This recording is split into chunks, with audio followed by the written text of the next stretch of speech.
Hello and welcome to another exciting episode of The Aftermath. My name is Ian, and as always, I'm joined by Dylan. And this episode tonight is about a lovely movie that I cannot wait to talk about. Yeah. We watched a Studio Ghibli movie called From Up on Poppy Hill. From Up on Poppy Hill. And this was such a breath of fresh air. Oh, yeah. Before I go off on my crazy tangents about certain things I want to talk about, is there anything that you would like to talk about right off the bat? I kind of want to know how you, like, what was your first introduction into seeing this? Well, it was one of the films from the studio that I watched, like, way later on. Yeah. As opposed to, like, it was one of the last few that I got to. Yeah. But, I'm actually kind of surprised that this was released in 2011. I didn't really, as I was watching this, I didn't really have any kind of frame of reference as to when this was actually released, because it does feel like a little bit more of a modern Ghibli film, but doesn't look quite as old or grainy. Right, but I couldn't really place what time it was released in this world. Obviously, the setting of in this realm. in the setting of the movie, it very much is in like the mid to late 60s. What it feels like, so it's really cool. Yeah. But if you will allow me, just for this moment, Yeah. in a world full of movies that feel so attention grabbing and so fast, and it's also a lot of action a lot of times, even sometimes in movies that probably doesn't need it, or there's just a lot of franchises that just kind of, it's just all, it kind of it gets a little stale unknowingly, and not in a bad way. Sometimes it's very beautiful, sometimes it's great, or they're wonderful stories, but sometimes you just need a change of pace. But when I tell you that this movie is an hour and a half of, I mean, it is just pure vibes. It is an hour and a half of, like, feel good. Oh, yeah.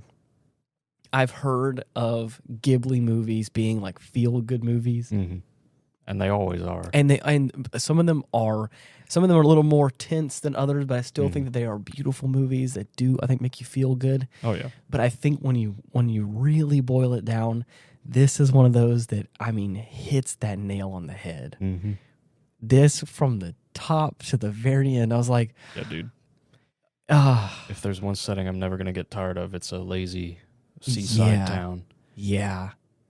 The kind of genre of this is considered family/romance, and that's such a great description for this. Yeah. Before I get really into all the details of it, I just want to harp more on the fact that it takes it slow. We're following a main character girl, Umi. Yeah, and she is lovely, and I feel like I can't say enough good things about how this movie made me feel. There's a lot of great stuff in it. Yeah. There are probably things that I feel like people can gripe against, but that won't be me. So if you hate this film, for some reason, get the fuck out of here. Yeah, you're not welcome here. This, I've talked about this on this podcast. I've talked about this with actor people as well, like doing classes that I've partaken in and helped teach as well. Actor people. You know how they're a special breed. Right. Actors, one might say. No. They're actor people. Some of them are actually working actors, and some of them are actor people that associate with actors. Yeah. Those poor bastards. If only they knew that. In the biz, they call it subtext, which is what are you conveying without saying anything. So a lot of times, like really great actors, you can watch them from little movements to to facial expressions to just like what are body language. You're right. What are the what is the there is a text which is like what is being said, and then there's the subtext which is like what is the intentionality of what's going on. So you can have this script, you can have a bunch of different words, like just a bunch of words on paper, but depending on what your subtext is, you can make the scene feel different based on what you're not saying. Yeah. And that is things like body language, facial expressions, micro movements and things like that. And this movie, I think, does such a great job of there's so many great things I want to say, but it just does a darn good job. It does a great job of conveying what's happening without explicitly saying it, and just really just like living in this moment and feeling these characters a little bit to where you're like, at least for me, I was able to watch this and I knew what was being felt without anybody saying anything explicitly. And I thought that was so cool because, again, to kind of bring it back around, sometimes there's a lot of movies, modern movies, I feel like they really hold your hand and they really dumb it down for you. And so when a movie does a great job of writing, sometimes you don't notice that you're you're really kind of getting a bigger picture without having to like really ask a lot of questions. Right. There was only one instance like during the movie when Ian was about to ask me a question and not, but like a few seconds later, he's like, oh, okay, never mind. It got answered. Yeah, they literally just answered it. Right. There was one moment in particular where I just wanted to be sure that I wasn't missing something, which felt like a very crucial character point. And I wanted to make sure that I was on the right page before I start assuming things. Right. Because as we've mentioned before, we watch this subbed, and a lot of times, sometimes I miss a few things here and there, and then I'm like, wait a second, what's happening? It doesn't happen all the time, but a lot of times I just like to check in. And by the time, right as I was about to check in, they answered the question I had. I was like, cool, I'm on the same page. We're good. But with that being said, like, again, there's a lot of movies where you can really tell sometimes there is a universe, there are things put in place. Sometimes in like a fantasy setting or sci-fi setting, there are laws of that world that sometimes people can be a little bit heavy-handed with, like telling you how the world works, and it feels a bit clunky. Right, and a character may ask, "Oh, what is this?" And then the character next to them will go on like a half-hour diatribe on how this works and what it does. Yeah, my favorite is sometimes of like, is the kind of heavy-handed, like, not since the War of 69 or whatever. And they're like, what happened in 69? Yeah. And they're like, what happened in 69? It's like, well, I'll tell you. Yeah, exactly, right. Grab some food and have a seat. Sometimes it's a bit heavy like that, and it feels a bit clunky. Sometimes you can do that, and it really works out depending on the context, the characters, and things like that. Right. And there are a few moments like that, a few moments that are done well like that in this movie. Where the second you start like asking a little bit more questions about what is going on, how we get in this situation, there's a little tidbit that's sprinkled in, and you're like, oh man, okay. and I just felt like it was so effectively communicated. Yeah. This movie, when you really boil it down, is like it's very much a young lover story where there are these two key characters. There are two main characters, and it's kind of their like their coming of age, blossoming romance, little love story. And this film does such a phenomenal job at of taking that feeling of being like a young teenager and kind of having a crush and feeling love and bottling it up and putting it in a movie. I remember having feelings and sensations that this movie portrays in such a great way. There's so many like little things that happen that like if you're not really locked in and paying attention, you'll probably miss it. But whenever like you really, for me, whenever I applied it to my life, I was like, I remember having so many of those little awkward encounters, little moments that made my heart flutter a little bit as like a little teenage boy. Now, I'm going to cite Ghibli as the main instigator for this feeling, but what's the tally for the amount of times we've related to fictional teenage girls? I don't know. We're at least in the double digits, Probably, I feel. 100%. Because Jesus Christ. Yeah. But even in like the perspective of our, what is our male main character's name? Hold on, let me think of it. Let's see, I'll figure it out. I seem to have forgotten. Yeah. That's so funny. Damn. Kazuma? I believe. Or Shun. Oh, Shun right. Kazuma. Right. Yeah, His family name was Kazuma. Gotcha. Shun was his first name. So Umi and Shun. Yeah. Even when talking about his character, there's just this like, again, this could just be a personal experience of mine. Maybe not everyone has had this before, but I remember being a young, preteen, teenage boy, and being a creature, and being an awkward little thing, and being a bit infatuated with a girl, having a little crush, and then like maybe your hands brush, maybe she sits a little close to you, or she laughs at your joke in a certain way, or like looks at you from across the room, and like it's just like those, it's like things like that, like those little things that like now as an adult, I mean, I may not be really fully locked in on, but back then when everything felt so too much shit going on. I'm too jaded now. No, but like I'm this close to giving up. But there's that, it just felt like that young magic, that little bit that like there are just these brief scenes where like again that just feel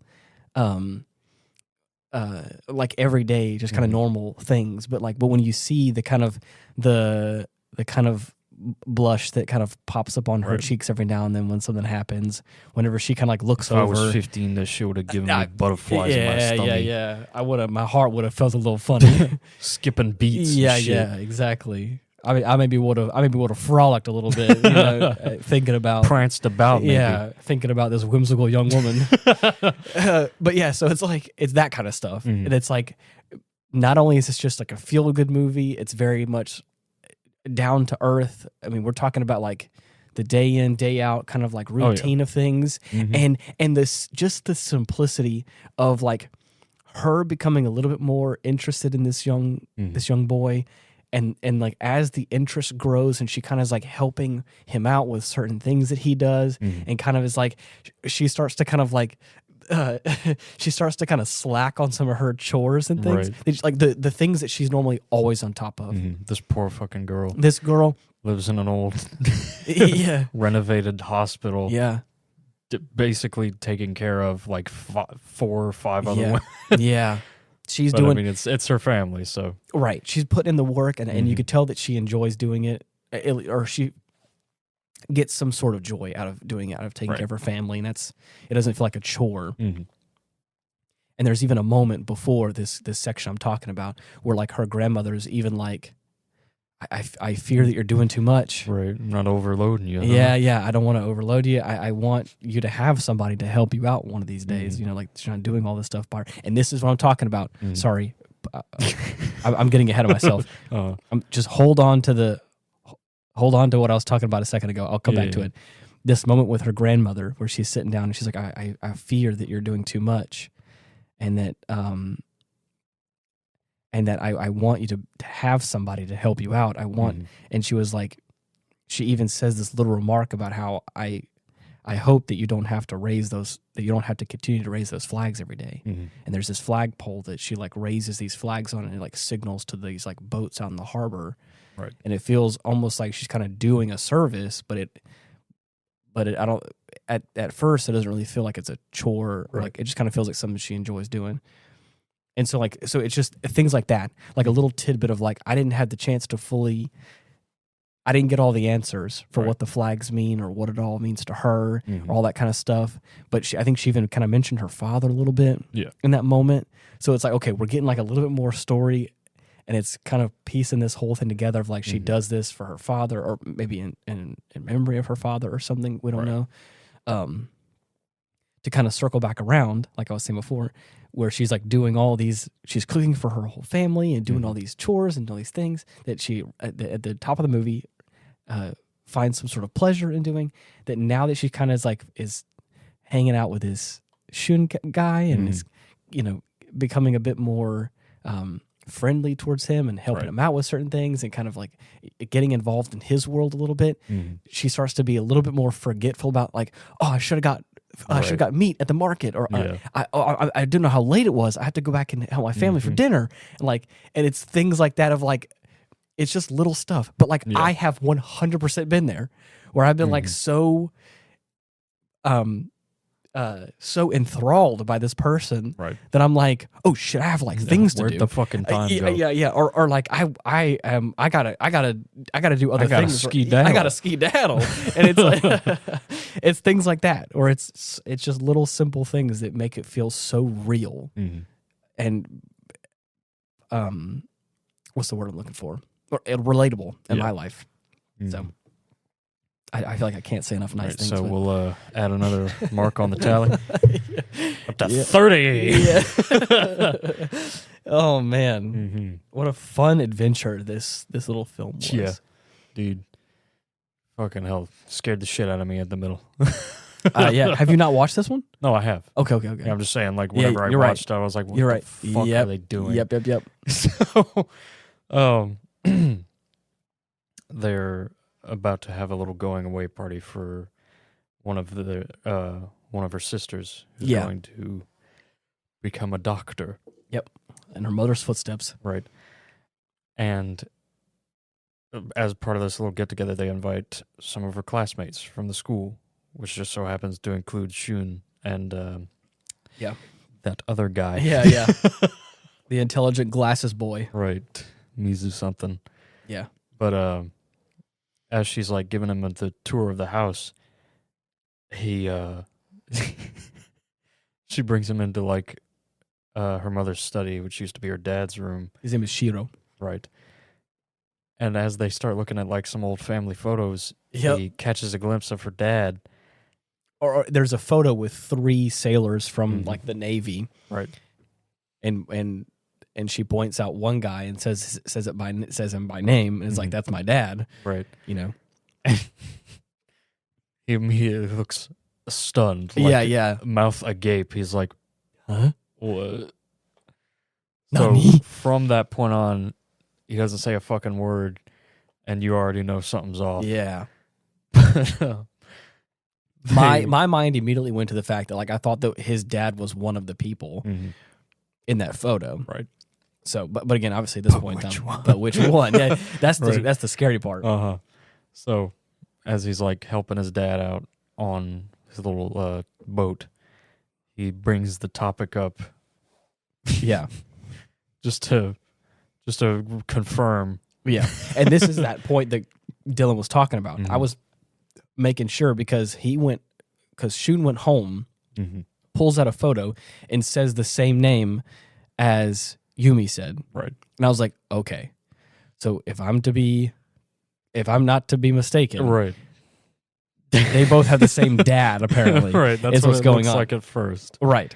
So immediately I'm like, yeah, fuck. What are you doing, man? Great. It makes it. I again, for a movie that's so chill and feel good, this incest jump scare. No, 100%. Yeah, 100%. But this is like the appropriate amount of tension of like, because at this point in time, they've been friendly. Right. They've been a little flirty, maybe, very, very gently flirty. Like it's nothing's overt at all. No, they both can tell that they may have feelings for each other. So like whenever this pops up, it's not like they have been macking on each other. Right. Yeah. No. There's been nothing happening. Right. Just friends at this point. Exactly. And so this is the point whenever I was going to ask the question just to make sure I didn't miss something. I was like, are they insinuating that they're siblings? Right. And so he's on the ship, and of course I could tell because this, and again, this is the beauty of this film, because of the subtext of the scene. The dad is as how do we say this? Shun's as of right now dad is who we are considering is not possibly his dad, right? Who is like pilot or is captaining the ship. After he asks the question, he's just like, we've been over this already. You're my son. What I'm saying, but just before that, is that Shun walks up and he's like, hey, Dad, like, I got a question about my real dad. But like you can tell as he's walking up, I was going to say, I have a question. Hold on. But because the scene kicks off and I can tell that that Shun is like, he's in a bit of a serious mood, right? And he walks up to his dad and says, "Hey, Dad." And I was like, "Never mind. I already know. I already know exactly what's about to happen." And they have that hard conversation, right? Where the current person that is Shun's dad is like, "We've been over this. I'm your dad." Right? And he's like, "I understand that. I'm not discrediting that, but I just wanted to make sure that."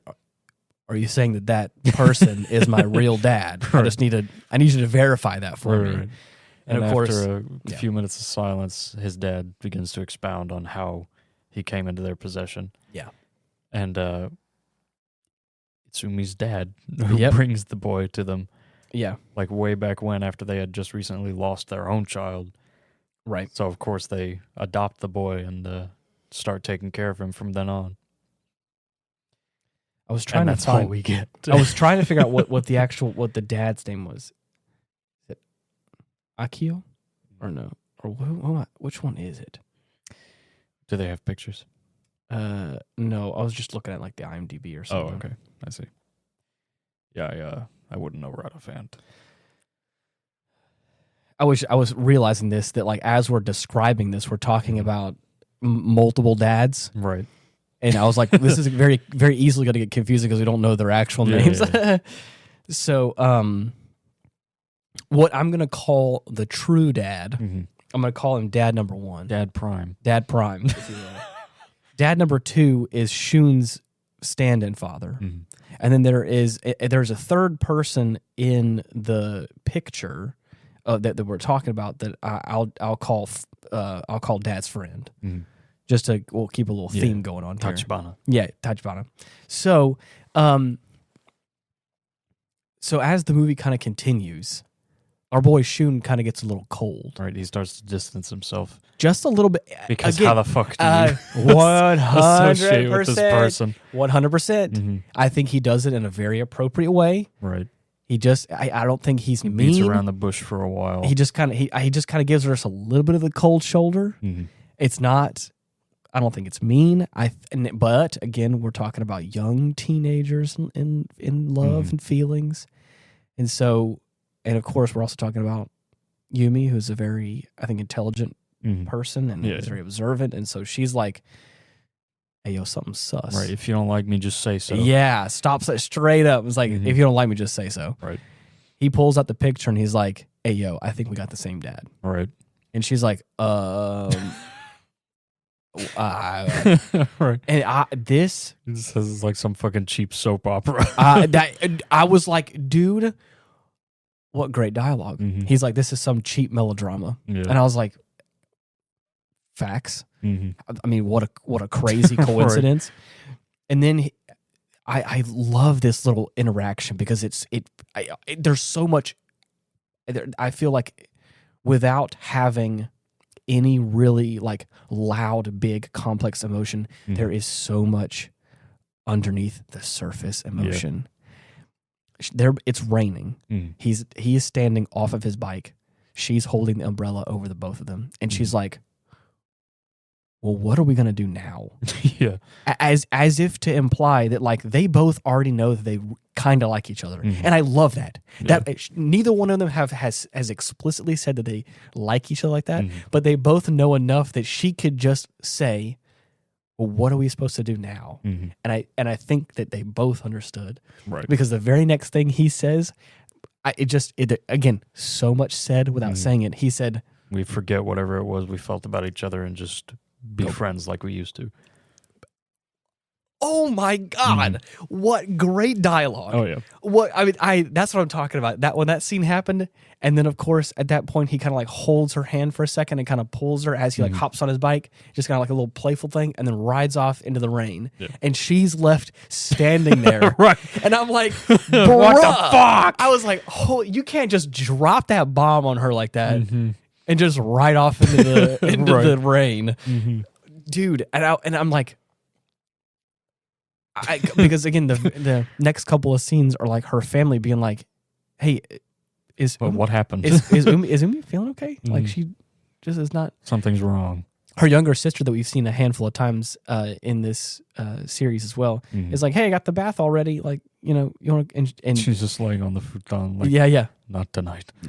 I'm like, oh no, dude, yeah. Before she could even finish, she just like slowly closes the door and is like, "Yeah, I'm just gonna let her do her thing." Yeah, just let that fester for a bit. Yeah. She has a dream about her mom, who apparently her mom is a doctor in America right now, or is working over in America, so her mom hasn't been around. And then her dad kind of comes into this like dream that she's having, and it's just this loving moment that's like. It should be said now that he died in the Korean War after his boat hit a mine. Yeah, so unfortunately he's didn't make it back. Right. But man, that fucking dream though, dude. Holy shit. Sad. Big sad. Ugh. Big sad. So I think if I'm not mistaken, we also kind of get at a certain point we get a little bit more detail about like the story about what happens or again, this kind of like the second iteration as to like the lineage.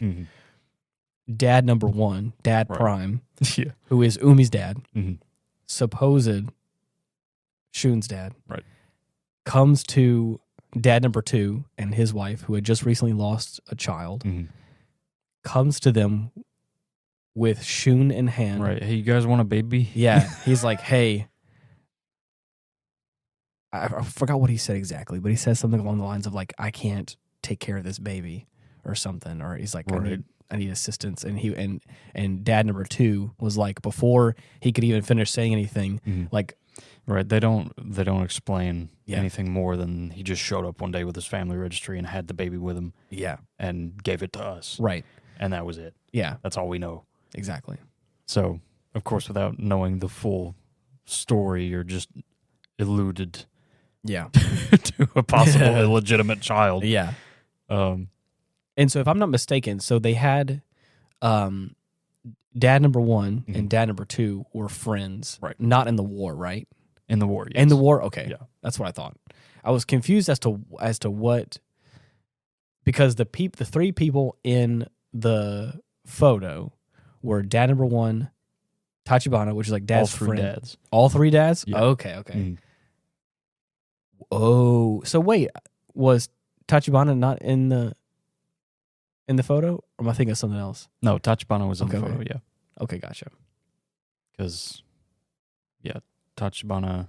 So, I guess just so that I could clear up what's going on here, there is another person that his wife died during childbirth, and he died in the war as well, and that's how Dad Prime got Shun. So we never actually got to see him because obviously he was gone by the time Shun was born. He wasn't in the photo though, right? No, all three of them were in the photo. Okay. Okay. Yeah. So what I'm trying to say is that like Dad Prime died in the war. Right, but who of the three people are in the photo? Dad Prime, Tachibana, which is Dad's friend. Right. And who's the third person?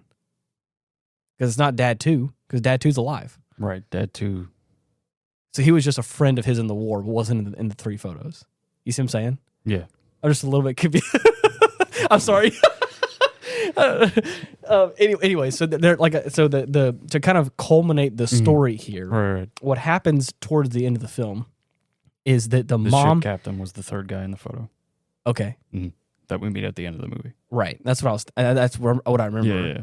But I was just trying to figure out who of those people, because I think, if I'm not mistaken, the only person alive in that photo is the ship captain, which means that the dad number 2, who's still alive, was not in the photo, but was somehow a friend or was in the same crew as them or something. Okay, that kind of clears some things up for me for a little bit. Right. So basically what kind of happens is the mom kind of comes back in towards the later end of the film. And of course, this is the part where at this point, even though it's a bit awkward, Yumi kind of confesses her love for Shun. It's like, even though there may be some relation, I don't think I can ever change the fact that, like, I think that fate has brought you into my life, like, because of my dad and things like that. Right. So I don't think I can ever stop, like, really caring about you very deeply. And he was like, I feel the same way about you. I know it's awkward, but then they hold hands for very briefly, and then that's it. Yeah.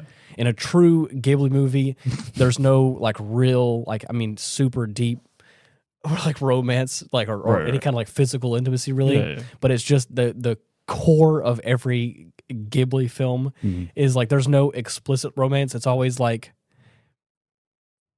there's like, I feel like there's a lot of surface level romance where it's like, I'm infatuated with this person. I think she's pretty. I think this and that.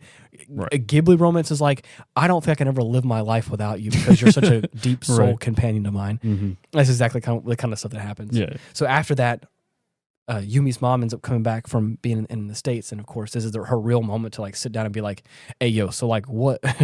What's the deal? What's going on?" Because the story that we know is that Yumi's mom and Dad Prime, they because Yumi's mom was going to medical school and was going to be successful and that kind of stuff, she fell in love with this ship captain, and her family was like, "Hey, yo, we don't support this," and so they ended up eloping and living in, like, a little 2-story apartment. Right, did what they could, and that's whenever Yumi's mom got pregnant with her, and they were married and they were living their life, and she was and out of fucking nowhere, out of nowhere, dad number 1 comes showing up and is like, "Hey, baby," and of course, Yumi's mom is like, whose child is that? Right. And of course, in these moments where you see him with Shun, he kind of looks stern, but it's more so the fact that I think he's just trying to be strong. Yeah. Which I think really portrays well, because he's got an obligation to this child. Yes. Because it's the child of one of his best friends. Yes. One of his best friends died in combat, I think, or something like that, is what happens at that point in time. And and his wife, who gave birth to this child, just passed away. So this baby has no living relatives. Right. So if he's not put onto the family registry, or he's going to end up in an orphanage. Right. And he's like, and I can't let that happen to my best friend's son. It's not going to happen. And of course, Yumi's mom is like, we haven't even had our child yet. Right. I can't take care of it. We can't take care of this extra baby. And that's when he goes to who I've been calling Dad number 2, which again, apparently is another war buddy of his, because he knows that they just recently lost a child through some sort of unknown means that it's not elaborated upon. And that's whenever so now we get this bigger picture of, like, okay. So now Shun is technically not blood related to Yumi, right?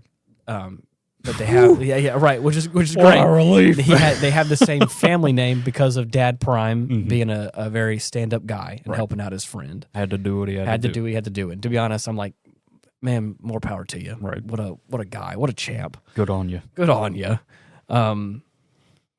So yeah. Anyways, it's just it's just enough tension and suspense that make it so it's just an interesting film. Yeah. And the kind of subplot of this is, like, there's what they call the clubhouse. Oh, dude. In the Latin Quarter, I love this building so much. Oh yeah. It's like a 5 or 6 story building, and it's like an old building that was built a long time ago. And there's a lot of, like, the clubhouse. There's a lot of, like a recreation space kind of in a way, where a lot of it is the spot. It's the spot. And there's, like, it's kind of contested because it's so old and decrepit. It needs to be replaced. It needs to be rebuilt, or they're about to tear it down and build a new one. Correct. So yeah, there's a lot of stuff going on that's kind of their like through line. Mm-hmm. And yeah, dude, Good shit. I feel like I can't say enough good things about this because I think because it's such a departure from so many films that I've watched recently. Yeah. I may have watched films that I think were feel-good movies or were just a nice vibe, but this movie Whole another level. From top to bottom is just, it's cozy. Oh yeah. It's fun. It's a bit anxious at times. Yeah. But I don't know. It's just a lovely story, and I love it. Oh yeah. Which I've said, I think, about many Ghibli films. There's a lot. For me, I'm at the point now where I like so many of them. It's hard to name some that are my favorite. Right.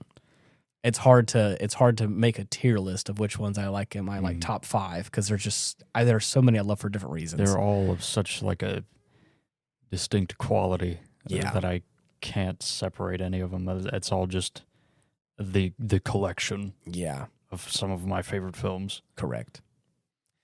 Ethan for Valentine's Day had his lady out, and because she lives far away, so she was out here. Introduced us exactly. So we had over the weekend of Valentine's Day.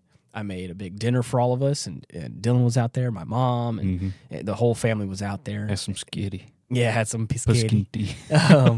I made a big old pot of spaghetti. Little salad, dude. I remember, whenever I had finished what I was hoping would be my first of many portions, I go into the kitchen, the pot's fucking empty, and I'm like, there's no more spaghetti.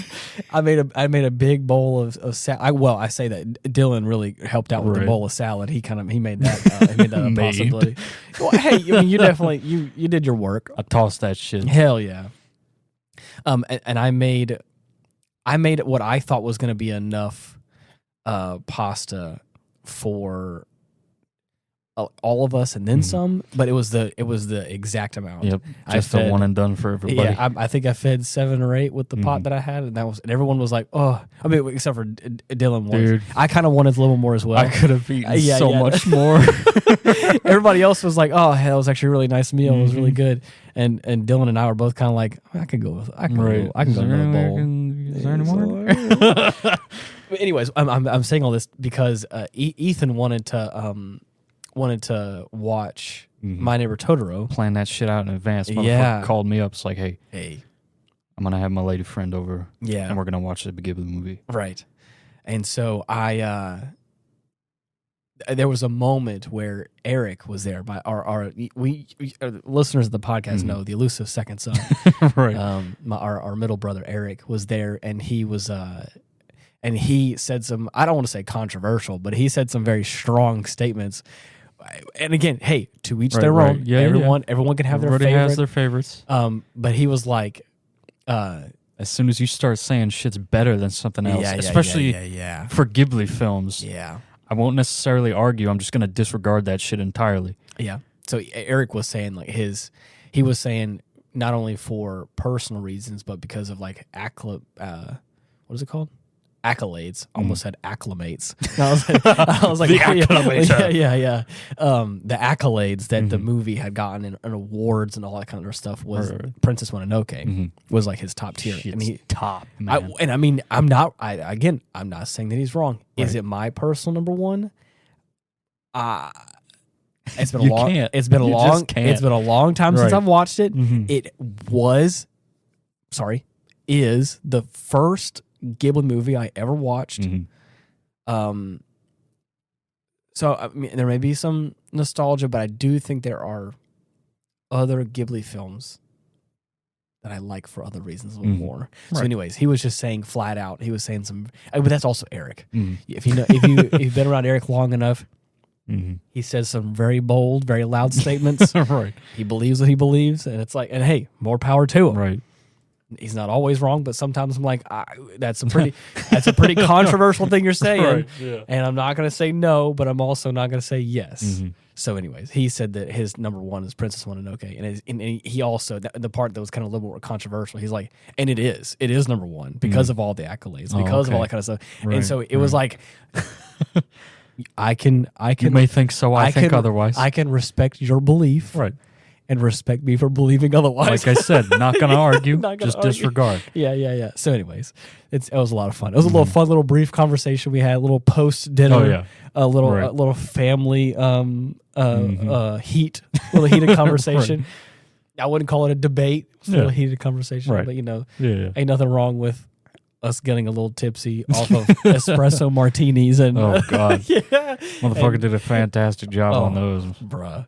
I've been looking for there's a brand called Mr. Black, and it's like a cold brew coffee liqueur, and I've been wanting to get it. It's only like $30-ish, $35 or whatever. It's not bad. But again, I also don't make cocktails a whole lot enough to, if I'm at the store, to justify spending an extra like 30 something bucks. And to make an espresso martini, usually you need like espresso or regular coffee, a coffee liqueur, simple syrup, and a vodka. Right. It's kind of, and there's a myriad of other things you can do to it to doctor it up or adjust the portions of it. Make whatever Frankenstein you want. Right. So if I'm going to make espresso martinis, I also need to buy a bottle of vodka because we don't keep vodka in the house. This is a whiskey household. This is a whiskey household, a Scotch household. We got bourbons. Oh yeah. The only thing I deviate from is I have gin for whenever I was making a lot of those French 75s. Those were good. Yeah.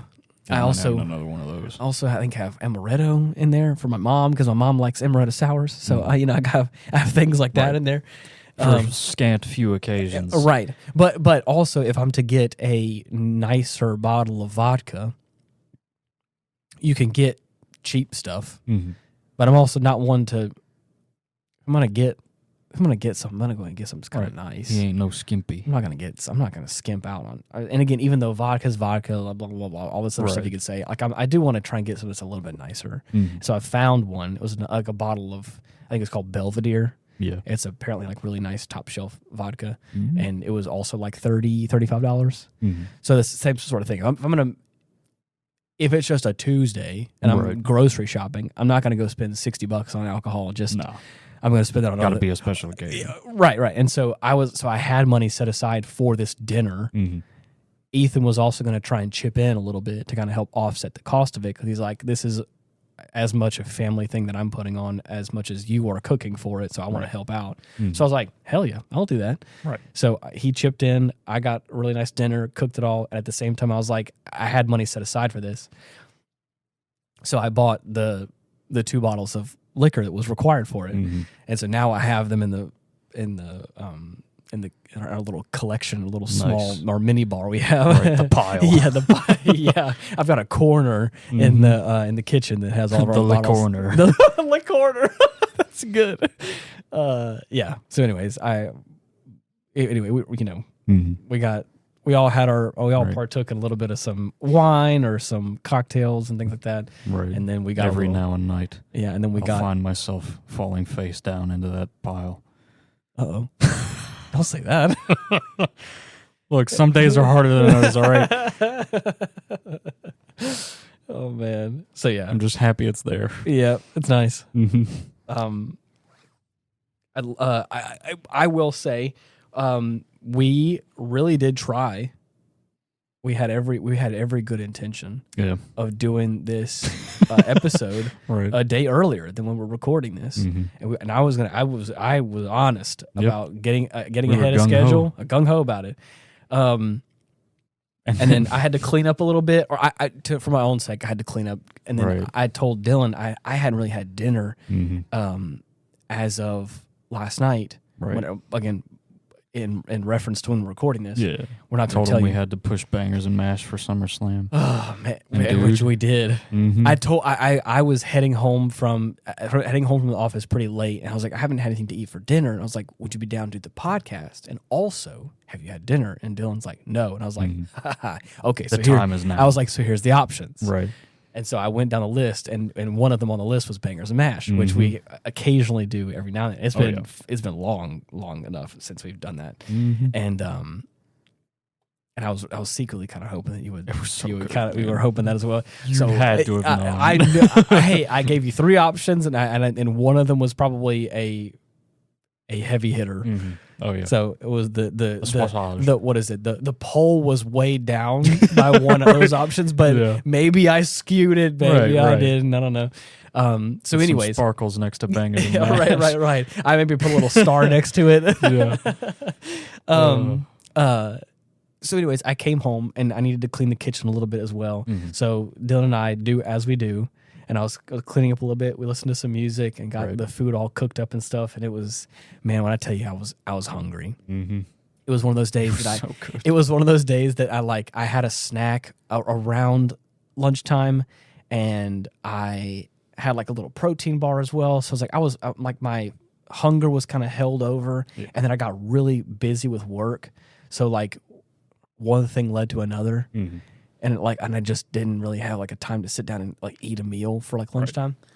So when after dinner time came, I was like, bro, I'm hungry. Yeah. So he was cooking he was cooking up that sausage, and I was like, man, that smells so good. But anyways, I'm saying all that because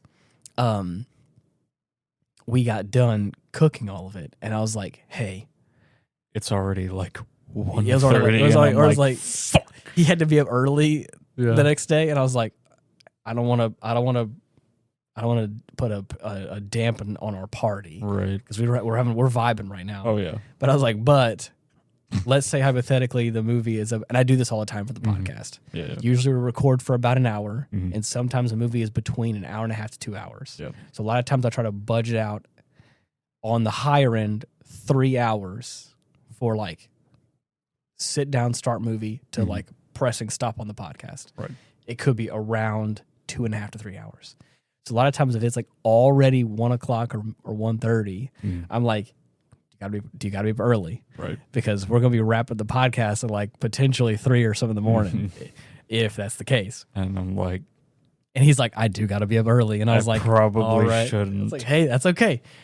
At least we know now. But all I'm saying is that I also cracked open a Guinness, and I haven't had a Guinness. I haven't really drank at all. I've been so busy with work and stuff. I just haven't really had a chance to kind of partake. Throw one back. Yeah, right. So, dude, not only was I hungry, but like I also like it was the Guinness was like really hitting the spot.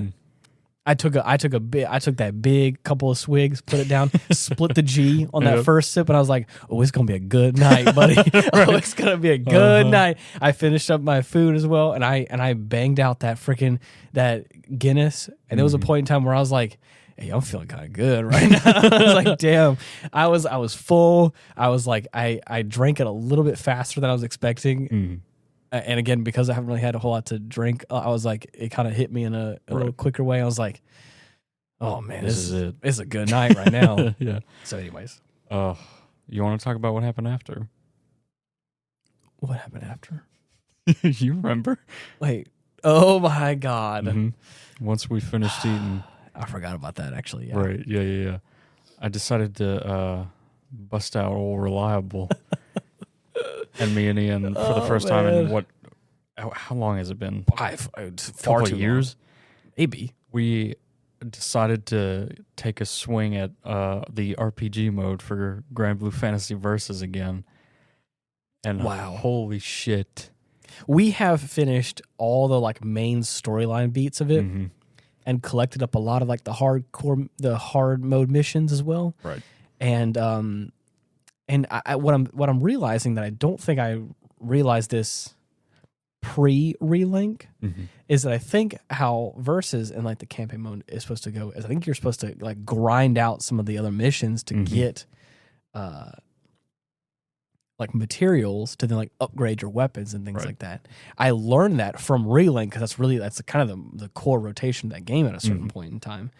And so now having played Relink and going back, I was like, oh, I think I get the loop now. Because like there are some hard grind blue. Dude, yeah. There are some hard mode missions that are really hard. And I just don't think our equipment is up to snuff. Right. to like really do an effective job.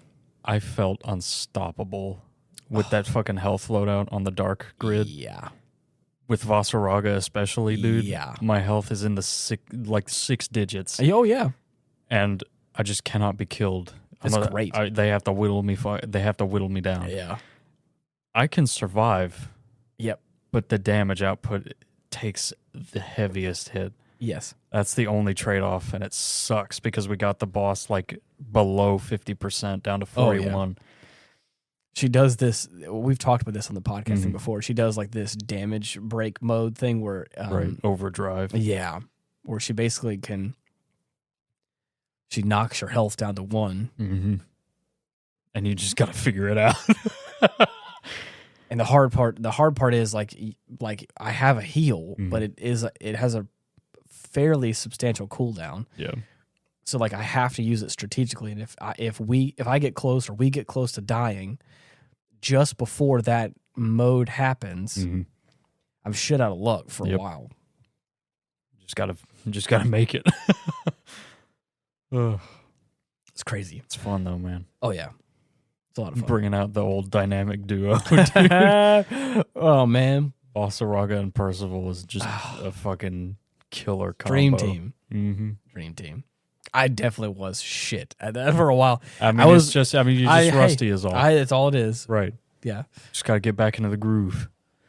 Yeah, I had the old problem that I had before where like I have a hard time paying attention to where I'm at because I'm like, there's 3 bodies all like mashed up against each other. Right. There's a certain point in time where I'm realizing that both you and the boss are like fighting at each other, and then I have somehow like moved past or somehow like swapped around. We'll be like trading blows in the middle of the screen, and I'll just see Ian like off to the side. Yeah. Like, where are you? I will have somehow turned around and done a full combo in the opposite direction. I'm like, what the hell's happening? I'm like, damn it. And it's just because I get a little crossed up, right. And I think a lot of times the boss will jump or something, and I continue going, right. And I just am in the zone, and before I will finish the combo before I check up and realize where I'm at. So, it's anyways, fun. It's a fun time. I enjoy that game. Oh yeah, I do think we need to go back to some Eastern difficulties and get some stuff. Oh yeah. So yeah, but anyways, is there anything else you wanted to talk about for the movie? I know we kind of took a real deep tangent there. I mean, I talked about all the stuff. I couldn't speak anymore. Yeah, no, I mean, I feel like we hit all the marks. That's what I thought. Okay, yeah, that's good. Before we get too far and we really leave it in the dust, I want to make sure we right. You know, I think we hit it. That's good. I have some other movies I kind of want to start to watch for this, but I'm going to save those because I think I also need to get in touch with Ethan. I know he has his list he wants to watch stuff for, so there's a couple of good options. And then one thing I want to talk about as well, that I don't want to get into the details of it. You introduced me to a new show that is very quickly. Have we talked about this on this podcast? I don't know. I don't think we have. Yeah. I'm going to give it its little spot right here at the end. Yeah. Is it the irresponsible? The irresponsible Captain Tyler. Irresponsible. Yes. I thought it was, for a second there, I thought it was the irresistible. Which both. That's what I'm saying. It could be interchangeable in my personal opinion. The irresponsible Captain Tyler. I thought that was a goofy name. I thought it was going to be just kind of like a wacky anime. Right. Just the wacky Tyler. Yeah. And so I didn't really have any idea what this was about, but Dylan was like, I think you're really going to enjoy this one. This is one of the greats. And right. And a lot of times, I'll say this, and I'll say this with full confidence. I don't think that Dylan has ever steered me wrong. Right. We may not have been eye to eye on thoughts and feelings about certain stuff, which is normal, right? Healthy even. But a lot of times if Dylan's like, hey, you got to check this out. Right. If we watch something more often than not, you end up enjoying it in one manner or another. Right. Especially if if he's like, I think you're really going to enjoy this. I'm like, okay. At this point, I feel like... Because I know what's good. Not only does Dylan know what's good, but I think he also knows me well enough at this point where like... there was a certain point in time before we even really started the show. Dylan has never done this to me, has never said this to me. And the second that he said it, I was like, holy shit, that kind of means something to me right now. Yeah. Dylan looked over before we even got started. He's like, I think this is going to be one of your new favorites. And he looked at me and he was like, I think this one's going to go down as one of your tops. Damn. And Dylan has said before, I think you're going to like this one. I think you're going to enjoy this one. Dylan has never looked at me and said, I think this is going to be one of your favorites. Damn. And like not in those kind of words. So the second he said that, I was like, damn, that's kind of high praise. All right. I was like, all right, I'll sit back. Big shoes. Yeah, I was like, that's big if true. So I sat back and we watched the first couple episodes and I was like, damn. It's looking pretty big. Yes, it's looking pretty big. I don't know, Dylan. You're actually kind of speaking some facts here. It's some good shit. It's so funny. It is wacky, but I think it's also it's charming as well. Oh yeah.